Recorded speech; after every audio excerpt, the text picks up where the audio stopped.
Good morning, good afternoon, good evening, wherever you may be in the world. Welcome to the Sensitive Stability BPD live show.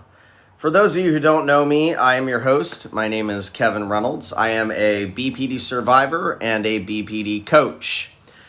We go live here on TikTok Monday through Friday, 7 a.m. US EST, where we talk about a different topic related to borderline personality disorder. This morning's topic is embarrassment. Embarrassment is a huge part of life in general, but when you have BPD, it is exacerbated. It is massively amplified. It is very tough to survive feeling guilt, blame, shame, and embarrassment, of which we often feel all the time.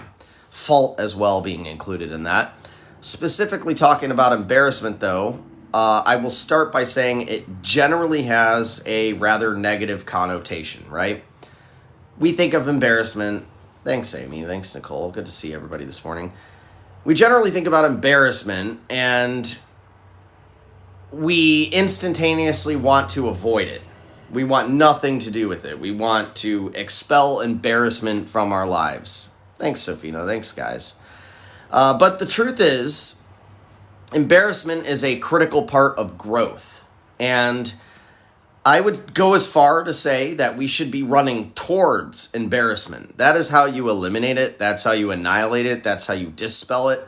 Most people in life do not achieve their potential because they run from embarrassment. They run from things that are scary. And because embarrassment, it's so closely linked to the judgment factor. And the judgment trigger is huge for us. It's huge. It's astronomical, right? And what does judgment turn into? It turns into embarrassment, right? Turns into embarrassment. Whether we're being judged outright or we're being judged after an episode or we think we are, the embarrassment that follows reinforces our inability to grow. Thank you, Lisa. You have to be willing to grow, and you have to be willing to go through the tough moments. You have to be willing to go through the fears. I embrace embarrassment, and I'll tell you right now that every single thing that I've had to do in my life to improve, it required stepping out on that diving board and looking like a fool in my mind. Maybe it didn't happen that way in reality, but in my mind, that's how it looked, okay? Going into it. And I've been on that diving board, so many times. So many times. To get into what I'm doing here. I mean, I had to put my whole life out there on the internet. I had to start shooting videos. The day I shot my first video, I was super embarrassed. The next time, I was super embarrassed. The next time, not so much. A little less. The first time I got that hate comment, I was very embarrassed. And then a little less, and a little less. Now I could care less if somebody has something negative to say about me on this platform. I really don't give a shit. I'm not doing it for them anyway. You know what I mean? I'm doing it for the people that enjoy the content. And as long as that number is greater than the people that hate it, I'll keep doing it. But the embarrassment part would keep me from shining. It keeps you off the dance floor. It keeps you from having a good time. It keeps you from sharing your ideas. The fear of the fear of embarrassment is so strong that you will literally reconstruct your behavioral mechanisms in order to avoid it. You will steer clear of things you know you should be doing. You will avoid giving compliments that you know people deserve. You will avoid providing ideas that you know might fix the problem. All because you're worried about what other people think. The more that you invest into the outside world to tell you how you feel about yourself, the further you are from being yourself. Eventually, you become a reflection of the environment and the people in it. Thanks, guys. I appreciate it. Thank you, Taylor. I want to remind everybody that the gifts that you provide throughout the live go directly into promoting this live show and helping other people find us. Thank you, Christy. There are people out there who need it. That's for damn sure, and they will never know that they have BPD, which is a serious shame, okay? Really is. That I am embarrassed for. But I'm not embarrassed personally. You see, I'm embarrassed for society that we aren't able to get ahead of this condition faster than we are. But I'm doing something about it, right? And that's what you should be doing. We should be looking at the things that we can improve in the world. Thanks, Pasha. Not looking at the things that we don't have in the world. There's a big difference there between those two things. It's a difference between worrying and focusing about the things I don't have in life, of which puts me so much further from getting them, and focusing on the dent and the impact that I can make on the world, of which puts me in a position where I'm more likely to get what I want. Well, I was blessed with these garments I'm wearing. It is a gift from Amit, our moderator, who I'm not sure could make it this morning. He might show up, he might not be able to make it, but sadly I chose today to wear this. Ironically, he'll have to see it in the video he cuts later. Oh, you're here. Okay. Sorry, I didn't know you were here, Amit. But thank you for the wonderful gift, this ceremonial garment. I love it. It looks great. Looks great on camera. Straight from India. Very authentic. Anyway, Amit and I, you talk about embarrassment. This Amit has gotten this under control at a very early age. I was always very envious of this. Amit did not ever seem embarrassed when we were kids. I've known Amit since we've been 11 years old. Okay, and we're 38 now. When we were, I can't remember the grade, Amit. Maybe you can remember. I think it was 8th grade. So we were 13, I think. We teamed up on a project. We had to pick a country. We picked India. And I would go over to his house and we learned how to do this authentic Indian dance with these sticks, this ceremonial dance. And we got up and did that in front of the class. And it was absolutely awesome. It was so cool. But I was scared to do it. Amit did not seem scared. And I don't think it was just because he was Indian. Amit just was fine getting up there and doing it. I always thought very well of you for that. I don't think I've ever told you that, but in that moment, I mean, I'll never forget that day. I'll never forget that project or what we did, and I'll never forget how proud I was afterwards, which is really a take-home here, because the things that we do that are scary, that we're avoiding, because we might be embarrassed, are oftentimes the best things we could have ever done, with the most intense, amazing rewards, the longest lasting rewards behind them. That's the truth. And I don't know. I look at life and I say, where are all my wins? All my wins were when I stepped out of my comfort zone. When you are afraid of embarrassment or you are feeling embarrassment, a lot of times, and you don't act, you are remaining in your comfort zone where no progress can be made, no growth can happen. That's the honest truth. And you have to be willing to step into the dark abyss in order to get out of the room where the fire is encroaching. Welcome to the club, Dia. I appreciate you. The same goes for the subscribers, by the way. The money that comes from that, just like the gifts, goes into promoting this live. That is not something that goes into our pocket. It goes into trying to raise awareness and beat this condition. Alexandra, glad to have you here this morning. Do you believe that we can really get to remission? It feels hopeless, and sometimes I'll be normal. Well, we go through normal stages before remission, and sometimes you might even be convinced that you're better. It usually happens when you're not in a relationship, right? Or things in a relationship are going smoothly, so we're okay. Yeah, everybody can get to remission. I was the absolute worst case I've ever seen. I've worked with over 1,100 of us at this point, and I am the worst case I've ever seen. I've been in full remission for years.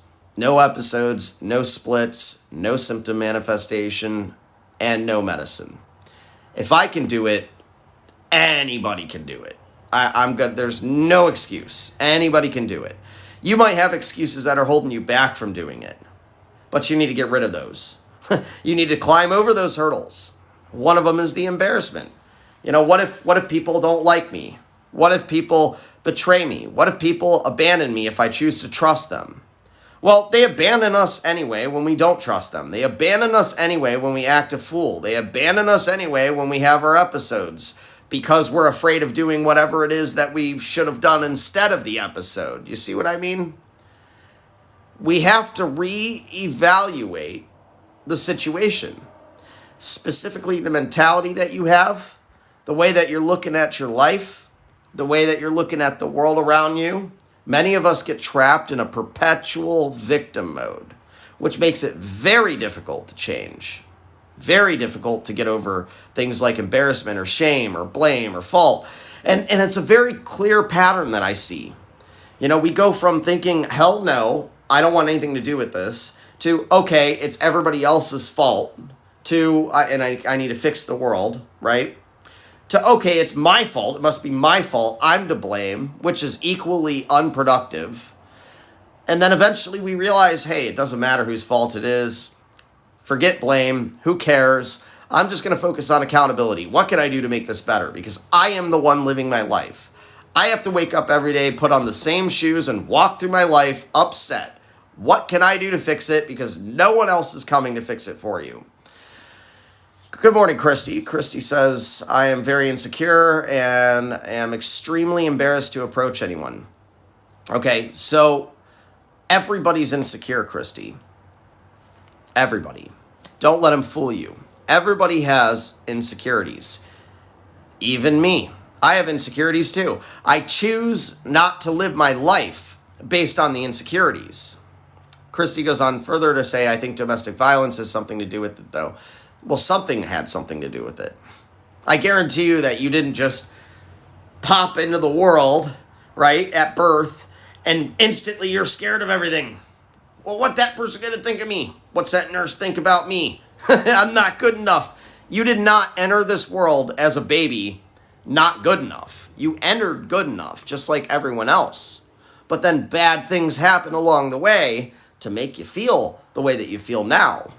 Totally true. Investigating what those things are might help a little bit, and it's necessary long term, but in reality, you could always just make that a separate path, a journey that's running concurrently to your behavior. So yeah, bad things happen to me. I need to figure that out. But today, what am I doing? I need to stop the bleeding immediately. How can I immediately change my behavior here? Which is great. Your next question is how to control rage before it gets there. Part of that is realizing what's in the residual tank. What is it that you're carrying every day? If you are upset about stuff that happened yesterday or any point in the past, whether it's yesterday or 10 years ago or 20 years ago, it tells you that you haven't made peace with it. That does need to be fixed because it's what causing it's why you feel like you're going from 0 to 100 extremely quickly, okay? But we can wrap our mind around some of these logical changes we have to make, perspective changes. Like, for instance, the rage that we give to other people, they don't deserve it, right? They don't deserve the pain. So we can stop that right away. We could say, okay, nobody else deserves to feel this pain. I'm going to house this internally. You have to be able to sit with it. That's part of it. The other part of it is the perspective changes of which get you out of feeling that way. And it's different for each person. If you haven't already done so, please do reach out to me. Send me an email. Tell me more of your story. I will guide you. I'll help you through it. There's also an emotional tank tool that I released about a month ago. I programmed it myself. It's available in the Resource Center, it's entirely free. Click my profile, click the link tree, click on the Resource Center, and look for the emotional tank. That's going to help you identify what you're really upset about, okay? So you can walk through it. Pasha says healing is not linear. Absolutely. Absolutely true. And what Pasha means by that, I believe, and what I believe, healing is not an upward path that remains consistent. It is dynamic. It moves up, it moves down, it moves up, it moves down, it moves up higher. Now, there is a linear line usually that you can draw, okay? Meaning even though it's up and down and up and down, it's ultimately still linear up over the course of time. You can plot that linear line there and continually be moving up. Even when you backslide, people think, oh shit, I was doing so good and then I messed up. I messed up yesterday. I had an episode. It was 28 days before I'm like, don't count the days. Don't count the days. Don't worry about that. You will mess up, but that is progress too. If you expect seriously to make a conscious decision that you're going to change and you don't think that years and years, sometimes decades of neural networks aren't going to fire first for a little while you're on that journey, you're sorely mistaken. People go into this journey thinking, I'm going to be better, I have to be better, I can never have an episode, I can never mess up, and then they mess up, and then they're embarrassed. And then that's kind of holding them back a little bit. But just because you dropped a little bit doesn't mean you're not still going up ultimately. Good morning, Marie. Marie asks, how do y'all deal with being technically in remission but feeling just so empty? Well, emptiness. Okay, so the technical definition in 2 of 2, the rest of that question is, everybody's so proud of me, but I feel like I'm about to break literally all the time. That's because you're still harboring pain and suffering. Skills will stop negative behavior. Perspective changes are necessary to permanently stop the behavior and not have to neurotically practice skills. Learning how to validate yourself, getting the sense of self under control, is the ultimate permanent answer to this problem, of which you may not have achieved yet. There are some, the classic definition of remission is less than 5 of the 9 symptoms. But what good is that if you still have a 10 out of 10 chronic feelings of emptiness or a 10 out of 10 fear of abandonment still, even if you're not acting on it, right? What good is it if you still have a lack of self, a full-blown lack of self? You're still going to be upset, you're still going to be suffering, there's still pain. Those things have to be walked through. That's why I specifically target with the programs that I run, full remission, which is what I experience. I don't allow symptom manifestation to occur at all. I don't allow feelings of emptiness to occur. I keep my life full. I keep myself filled. I keep myself whole, and I don't have to deal with that stuff. To get to a place where you are whole, though, requires some real cognitive work on some of the dark stuff that we're really afraid of. So that said, if you haven't already done so, like I said before earlier, message me, Marie, and tell me some of your story, and I'll help you best I can. Bram says, pretty sure I'm going through an episode right now. Well, I'll tell you one thing, Bram. If you're going through an episode right now and you are able to show up to this live, you're doing a hell of a lot better than you were before. You're doing something different right now than you used to do. You're trying. You're showing up. You're remaining committed to the idea that possibly there's another way out of this, right? Furthermore, Bram says, I started a backslide last night over a side comment my wife made. Well, dude, you're going to mess up a little bit, okay? You're not going to just get it right out the gate. You want to know the number one most important thing right this second? It's resetting as fast as possible. It's resetting as quickly as you can. What does that mean? It means letting that shit go. 1 year from now, you won't care about what just happened last night. You might not even remember it, okay? You might because I'm talking about it here, but that'd be a good memory at that point. One of the number one things, skills, perspective changes really, to get under your belt is, look, I'm going to have some episodes on the journey. I'm going to mess up a little bit on the journey. How can I reduce the time in the episodes? How can I reset as fast as possible? How can I not force my wife or my partner to have to make me feel better? Focus on accountability and responsibility. What did you do that you know you shouldn't have done? That's accountability. Don't feel blame over it. What did you do? Keep it cut and dry here. The next step is, what are you responsible for to fix it? You made her life worse last night. What can you do right now to make it better? Apologies, they're pointless. We keep messing up. We've messed up before. Apologies don't mean anything. Promises don't mean anything. I mean, you could tell them, I'm sorry what happened last night. I see where I went wrong. That's what I'm accountable for. I'm working on that. You could tell them that, but it's action. What can you do to make up for it? How can you show her that you are cognitively growing with action? Focus on that, Bram. Jen, good morning, Jen. Can you develop BPD traits after being married to someone who had it for 19 years? Yes, you can develop BPD, transient BPD properties. You can even qualify for the condition if you adopt enough of them. And that goes for any relationship. You are the sum of the top 5 people you hang out with. You hang out with somebody who has BPD for 19 years, you're going to definitely adopt some of their personality traits, and that does happen. The good news is, if you don't yourself have BPD innately, naturally, it's very easy to drop the transient properties. And that doesn't mean you have to leave the relationship or not. That's really irrelevant. You can do it if you're cognitively aware of what's happening. And then stuff like showing up to this every day will help. We do go live every day, 7 a.m. US EST. Keep showing up, Jen. Reach out, tell me some of what's going on. There's an email button in my profile. I still respond to all my emails. And this is also a good time to mention the Buddy program. For those of you who don't know, I recently released an experimental program I call the BPD Buddy program.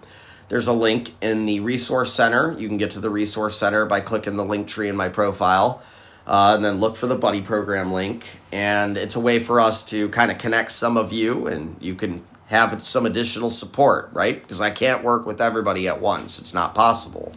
Thanks for repinning that, Amit. Monica. Good morning, Monica. Can this cause rage without a trigger, as in BPD? I believe that there are always triggers behind every episode, behind every rage outburst, behind every split. I think there's always triggers. I think that sometimes you might not be aware of the trigger. Problem with the triggers are they're everywhere. There are subtle triggers that you might not see. There are surface level triggers that are very obvious, you know? Sometimes you can identify a surface level trigger, like I feel upset because you said you'd be on time and you're never on time. Then you can identify a root cause, something like, well, I feel disrespected. I feel unimportant. I feel unappreciated. I feel not good enough. If I was good enough, my partner would show up on time, right? Sometimes you can't see the root triggers. Sometimes you can't even see the surface level triggers. Sometimes you wake up and you just feel depressed, and then you feel upset, you feel agitated, and then people are telling you what to do, and then before you know it, you explode, and you can't really put your finger on why. But there's almost always reasons, and the answer to figuring it out is looking at the reasons. I'm going to mention the emotional tank training tool again here because this is totally relevant to the last question. Click the link tree in my profile, click the Resource Center, look for the emotional tank training tool. It's completely free, just like the Buddy program, and give it a shot. It's going to ask you what your emotions are. You're to use it when you have negative emotions. You'll label the emotions, you'll list their percentages, and then it's going to ask you to dive into each emotion. It'll give you some options in terms of what you're feeling, and it's very revealing. It'll help guide you down the road to not having, to not being impacted by these triggers anymore, okay? And if you don't know what's actually upsetting you, that tool was designed for that reason. Partly. The other reason is to teach you how to deal with the negative feelings. If you practice with the tool enough, it will become second nature. You'll all of a sudden start using this tool in your mind until you develop the perspective changes necessary to permanently eliminate each trigger. I'm done now says, I'm so tired of being alone. Well, good. Let's change that. Being tired of being alone, that's a good place to be because that tells me you're sick of it. Are you tired of behaving the way you're behaving? Are you tired of being alone? Are you tired of feeling not good enough? Are you tired of being so irritable or so hypersensitive or so vulnerable to criticism? Or so scared your partner's going to leave you? Or sick and tired of getting abandoned and losing people in life? Great, man. Now we're talking. That's a good place to be. Being sick of it, that's excellent. Now you can focus on how to fix it, okay? Fixing being alone isn't so complicated. What's contributing to the aloneness? Behavioral outbursts are pushing people away.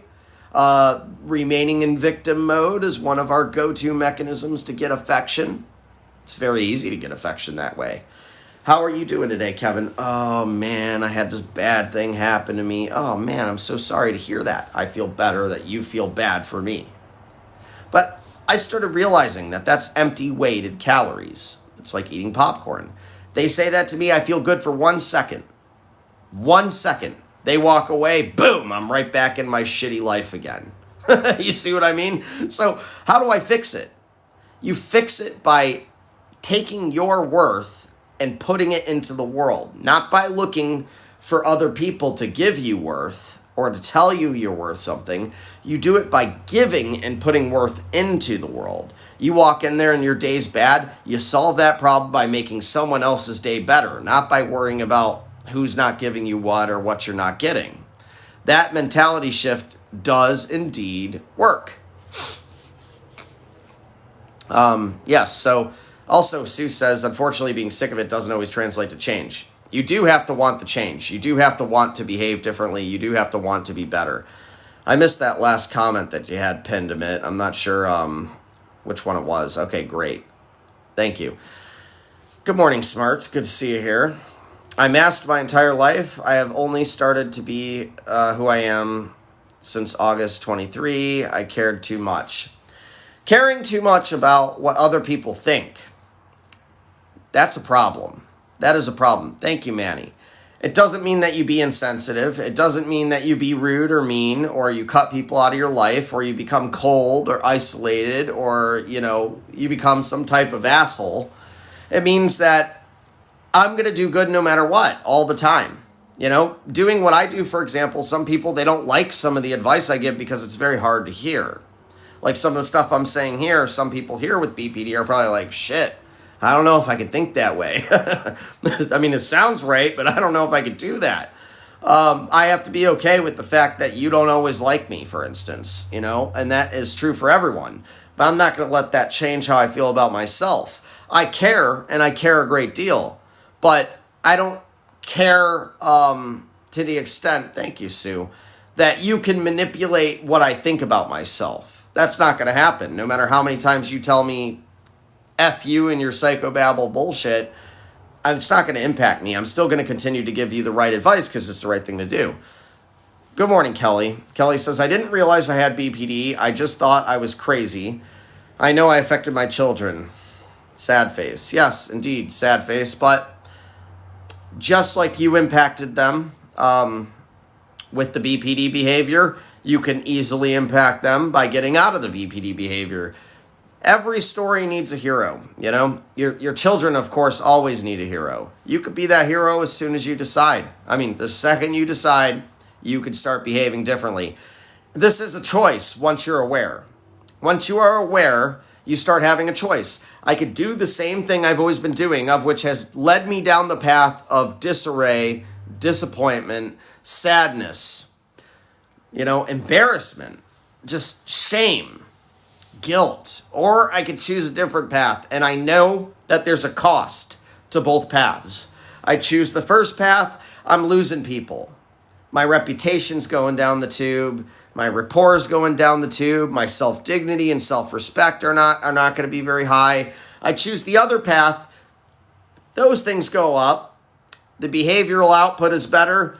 I get to keep more people. But it comes at the cost of me having to deal with this dragon, fight this dragon by myself. That's very difficult. But you do it and you get through it, you won't have to worry anymore. Your life will be much better, I assure you. It's worth it.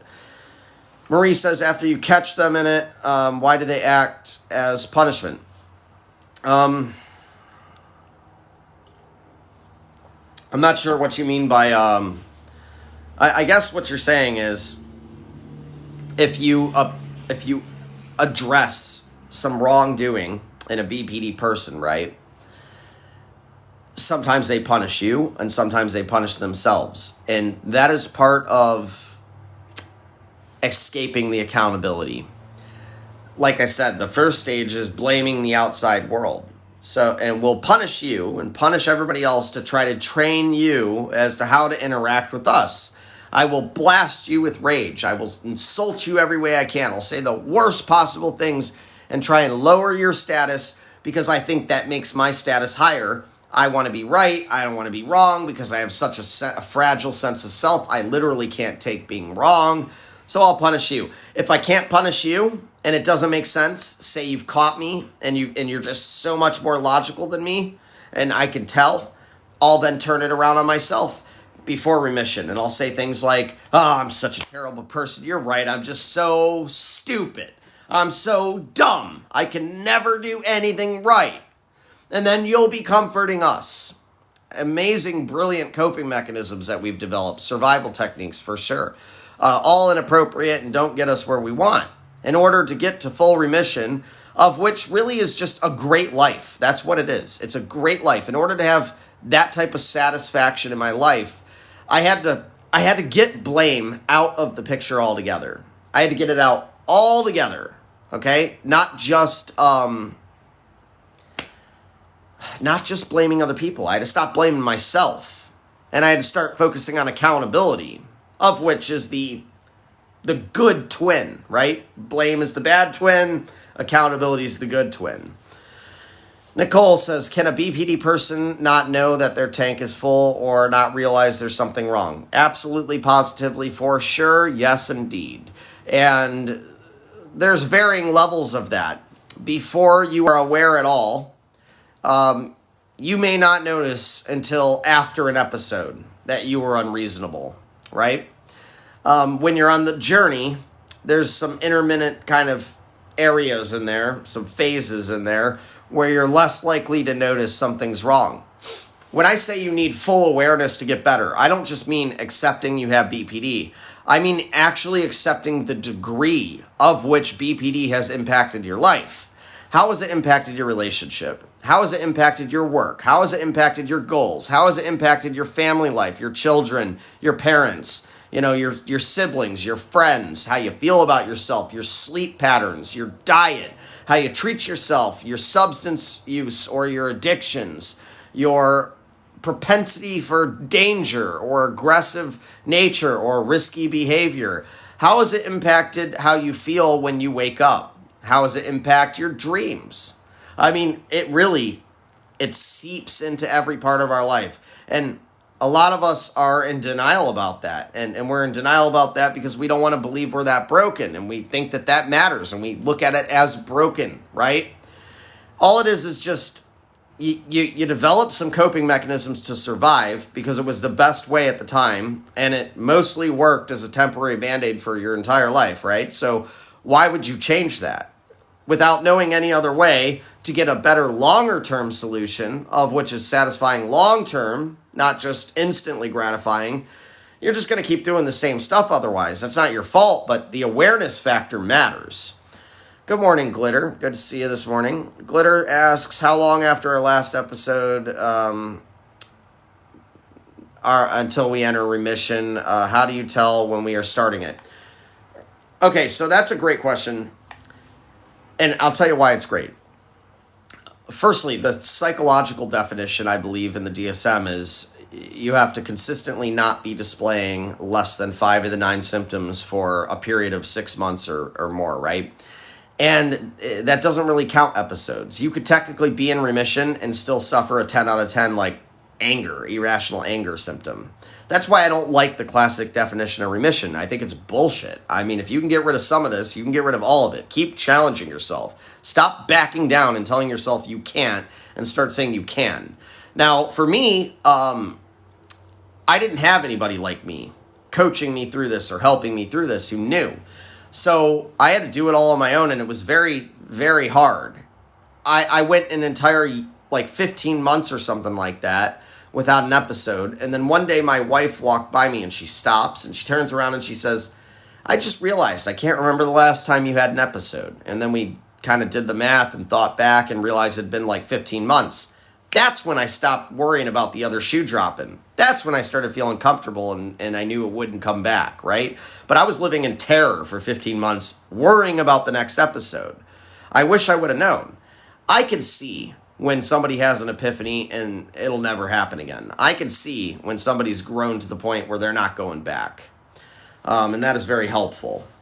Focus on behavioral changes in the moment, not so much about what's coming, but what you could do right now to be great. Super Cool Mom says, in your opinion, is dissociation inherently a bad trait or a useful tool? I think there are pros and cons to everything. As I always say, all the negatives of this condition often become immense positives when you're better.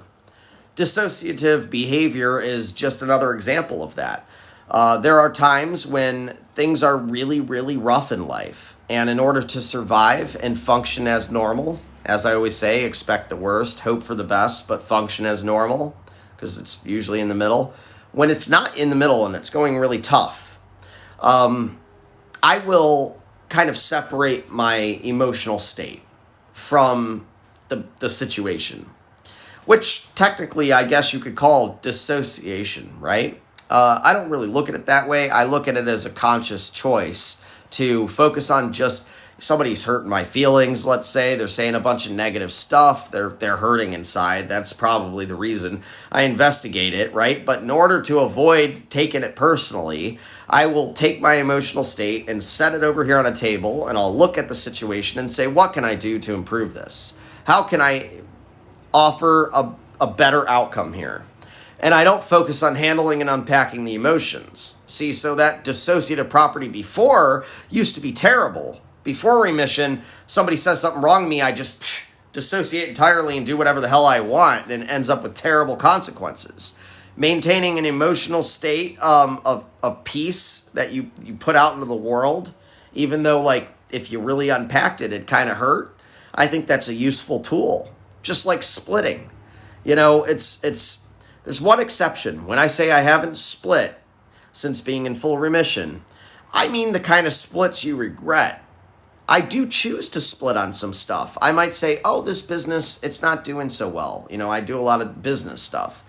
I don't think this is good for me. I'm going to separate from this. I'm no longer involved in this business. Boom. That is a split, but it's a conscious decision based on logical value, not based on emotional impulse. There's a difference.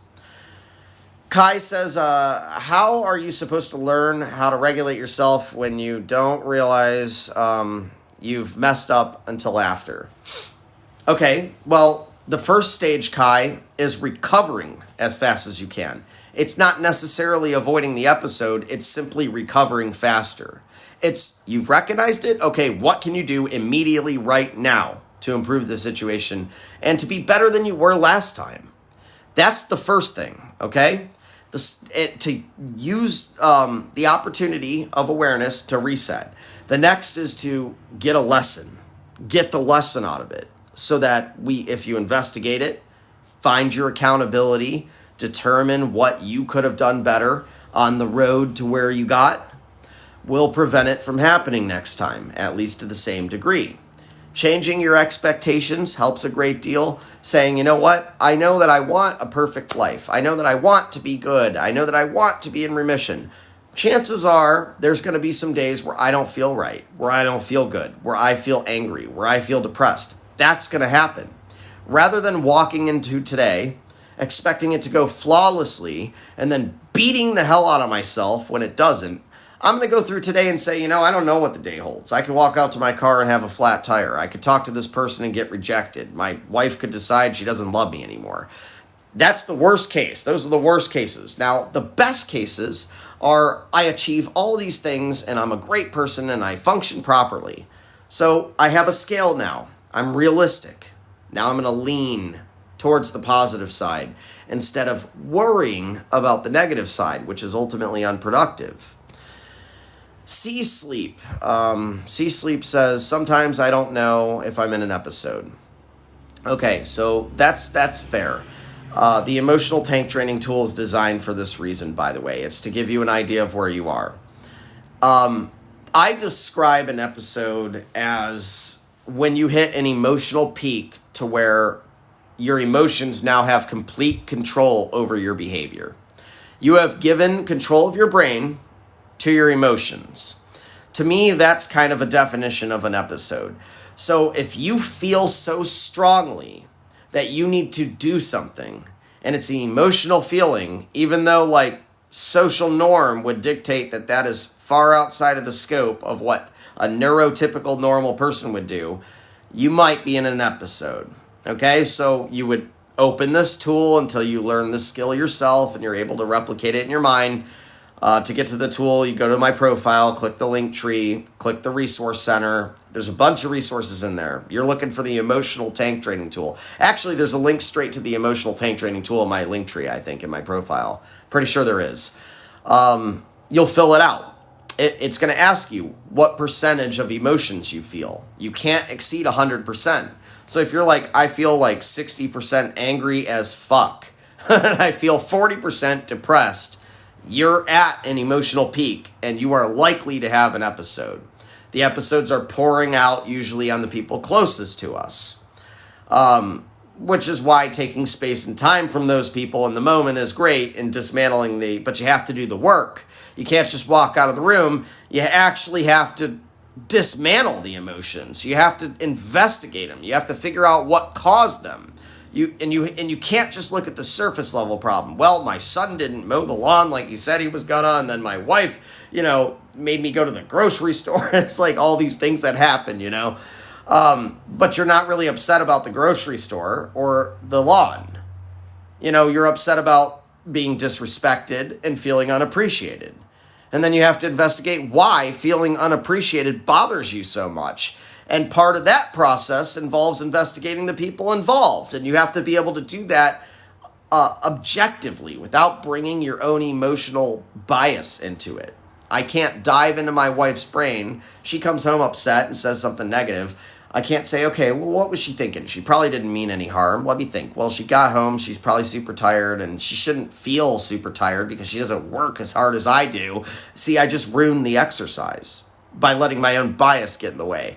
I have to pretend to be her authentically.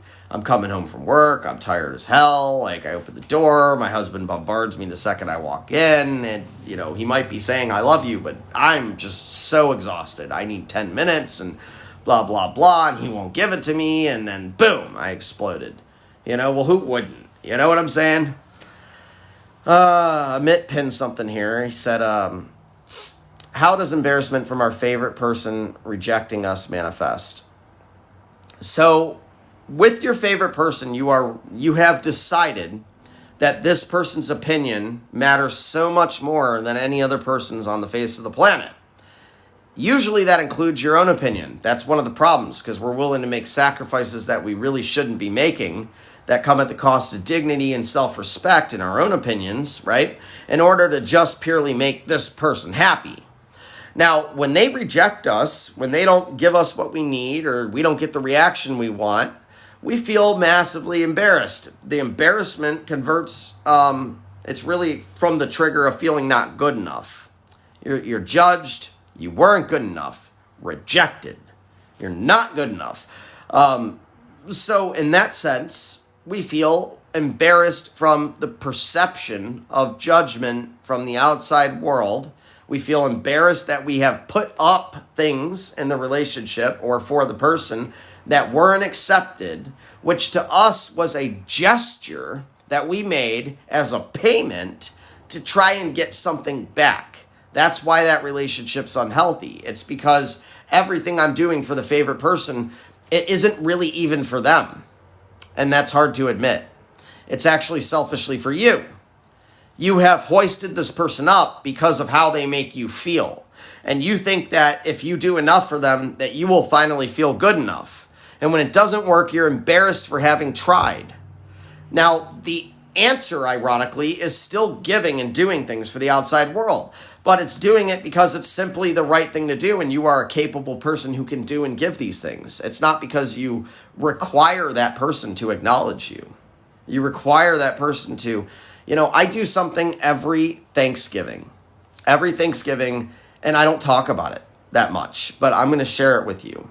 Every Thanksgiving, I take $1,000 and I go buy $25 gift cards, right?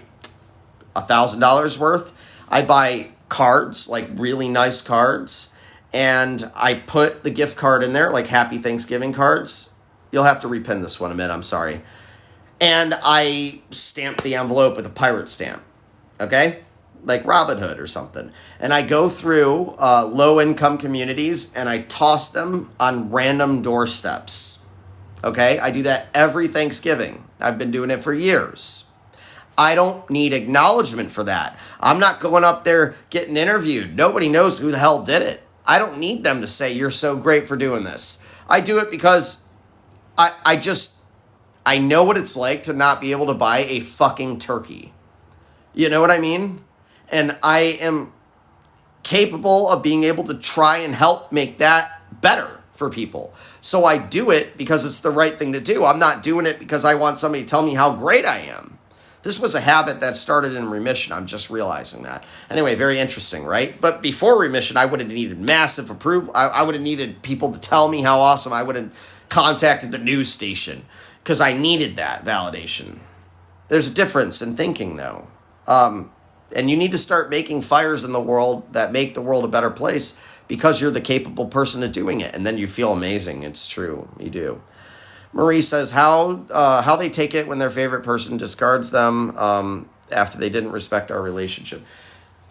Yeah, well, we kind of inappropriately attach to a favorite person in a way where it's often hard for the favorite person to reject us. You might feel tremendous guilt if you're the favorite person. And then they act like it's the end of the world because their entire self has been invested into what this one person thinks about them. I did it. I did it too. We become a victim if you leave us, and either that or we hate. Either that or we're very angry. But remember that anger masks pain. When you're mad, when you're really angry, it's because you're hurting. That's why. It's because you're hurting inside. And the only way to fix that problem is to fill yourself in a way where you're not relying on the outside world for validation. It's not an easy task by any means. It's most certainly not, guys. Totally get it, but it's necessary. And it's fear that keeps you from doing this.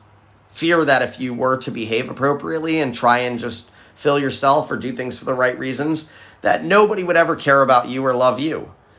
In reality, you need not worry about the care and love you're not getting from the outside world. You need to instead give care, give love, give validation, and also give it to yourself. And then you'll ironically get more from the outside world than you could ever know what to do with. Mark my words. Talus asks, would my anxiety and PTSD make my BPD worse? Absolutely. But like I always say, BPD is at the top of the pyramid. You take it off the top, everything else crumples. Anxiety, depression, OCD, ADHD, bipolar, all these things, intermittent anger, panic disorders, agoraphobia. I had all these problems. Most people with BPD probably have PTSD, whether they have it outright or the BPD created the PTSD, Most of us have that. Most of us have anxiety too because we're so worried about everything. But all of these things play together like a ball bouncing around in a pinball machine. I'd like you to check out this free tool that I programmed. I also released this a month ago. It's in the Resource Center. Click my profile, click the link tree, go to the Resource Center. There's a tool in there called an IES symptom map generator. I want you to try that out. It'll give you an idea of how the condition's manifesting for you and how to beat it. A roadmap. Ja asks, hello, do you have any advice on how to make friends? Well, right here, you are in a place where you may make friends. I released the BPD Buddy program for this reason, Ja. That is also in the Resource Center. Same place I just described. Click the link tree in my profile. Go to the Resource Center. Look for the BPD Buddy program and apply for it. And I will match you with somebody and we'll find you a friend. How about that, man? Or gal. I don't know what Ja is exactly, but not trying to assume anything here. But I'll help you. That's what the program's for. It's so that we don't feel so alone in this. You could find someone else with BPD. You could find somebody who's a partner, somebody with BPD. You could find somebody, and they also are looking for you, And if both of you approve of each other's bio, then I exchange contact information. And it's non-risk. Like, everybody goes into it agreeing to the rules. If that person ends up not liking you, no big deal. We'll find you another person. If you go into a room with 100 people, you're going to like some of them. You're not going to like some of them. It's not personal. We'll just rotate until we find somebody that you get along with. But anyway, I think finding friends comes down to that self-confidence of knowing that I have value, that I have things to offer. And the more that you give, the more that you will get. That's the truth. But don't give to get. Just give because you can give. You're going to feel great. Chin Chillin asks, hey, would journaling, noting our episodes, feeling be beneficial with our recovery? One thing I suggest right out the gate for all of you is to get a calendar. You can use your app on your phone or something. And every time you have an episode, put an X on that day. Just throw an X on that day. So you could start looking for patterns. Patterns is part of what you're looking for. Journaling can help you identify accountability. I was never a big journal person, and I always kind of looked at that strategy as like bullshit. People would be like, well, diary, write in your journal, like therapist, you need to be writing this stuff down. And I'm like, dude, like, fuck you. Like, you need to tell me how to not do this. Like, they're like, go journal. So I used to get so pissed when they tell me to go journal because I wanted a real answer, but I didn't see the value in it. I didn't understand that if I were to journal, if you were to tell me, I want you to, let's make it simpler. Instead of going and making a diary, once you recognize you've had an episode, mark in the calendar a big X on the day, and then I want you to write down a list, a easy list of what happened. And I want it to be very simple. You don't have to journal this long thing. You can include feelings, but I want you to look objectively. I walked into the room. She said this. I felt this way. I said that. She replied this way. I picked a plate up. I threw it at the wall. I left the room. I said what I said. Now here I am. Then you go through that list and find your accountability. It started when they said something and you didn't like their response to what you said, right? Well, they should have an opinion. That's okay. I think we can all agree we want our partner to have an opinion. We want them to have free speech. You see what I'm saying? You don't want to strip the people in your life of their ability to freely speak to you. Do you really? I know you don't want to hear certain things. I get that. But wouldn't you rather work through those things and know that your partner is honest with you? I would rather have that. And I know it's scary, but behind every terror is greatness. That's the truth. Good morning, Cat. Good to see you here, as always. Is it okay to be in the program if you don't think you have BPD, but you have some mental issue? I help with everything. I don't just help with BPD, and to be totally honest with you, this program would improve anybody's life. I don't just target remission. I target making you the best version of yourself. I was a life coach for a lot of different things. I've been a relationship coach for a decade before becoming a BPD coach. I help with schizophrenia, depression, anxiety, bipolar, narcissism, antisocial, histrionics, BPD, PTSD, failure to launch syndrome. If you're sitting at your parents' house and you don't know what to do, or you have a kid that just isn't launching, I help with all these different things. I help fix marriages. I help people recover from divorce. I help partners get over their past BPD relationships. I help with trauma. Whatever you need, I'm going to help you. That's the truth. And I have different options of which might not be fully BPD oriented. So please do reach out to me and let me know what's going on. And it's a great time to do that. This is the December promotion. It's the only promotion, the only time of the year that we discount our services. And they are significantly discounted. So please do reach out. Now is the time, I'll tell you that. If you want to save some money anyway. Christy asks if I can explain how our rage actions are a defense mechanism. Okay, so I usually use the movie Lawless for this. There's it's about 3 Virginia country boys who are moonshining during Prohibition. The DA that's newly assigned is cracking down. He beats the crap out of the runt, but there's this rumor that the 3 brothers are immortal. One of them survived the war and he was the only one from his platoon who made it. The other one survived pneumonia or something, and that was a serious killer back then. You know what I mean? So they think they're invincible. Now, the little one, he gets his ass beat by this district attorney that comes in, And he goes back to the saloon his brothers own, and he's crying and he's bloody and he's upset. And he thinks he's going to get sympathy from his older brother. The older brother smacks him in the face, right? And says, don't you ever let this happen again. Do you know what keeps people in line in this town? It's the fear. It's fear that keeps people alive. It's not who's stronger that wins a fight, Jack. It's the distance a man is willing to go. Classically, that's been how we operate, but it doesn't serve us long term. Okay? Unlike the movie where this is very helpful to the criminal masterminds here, for us, it backfires massively. We're always willing to go to extreme distances to train people not to have an opinion, to train people not to push our buttons, to train people not to mess with us. And then we hide behind the glory of it. Like, oh, well, nobody messes with me. I mean, great. So you're somebody who's unapproachable, who's a hothead, who I can't rely on, like, having an honest conversation with, and I have to dance around the truth. Is that who you want to be?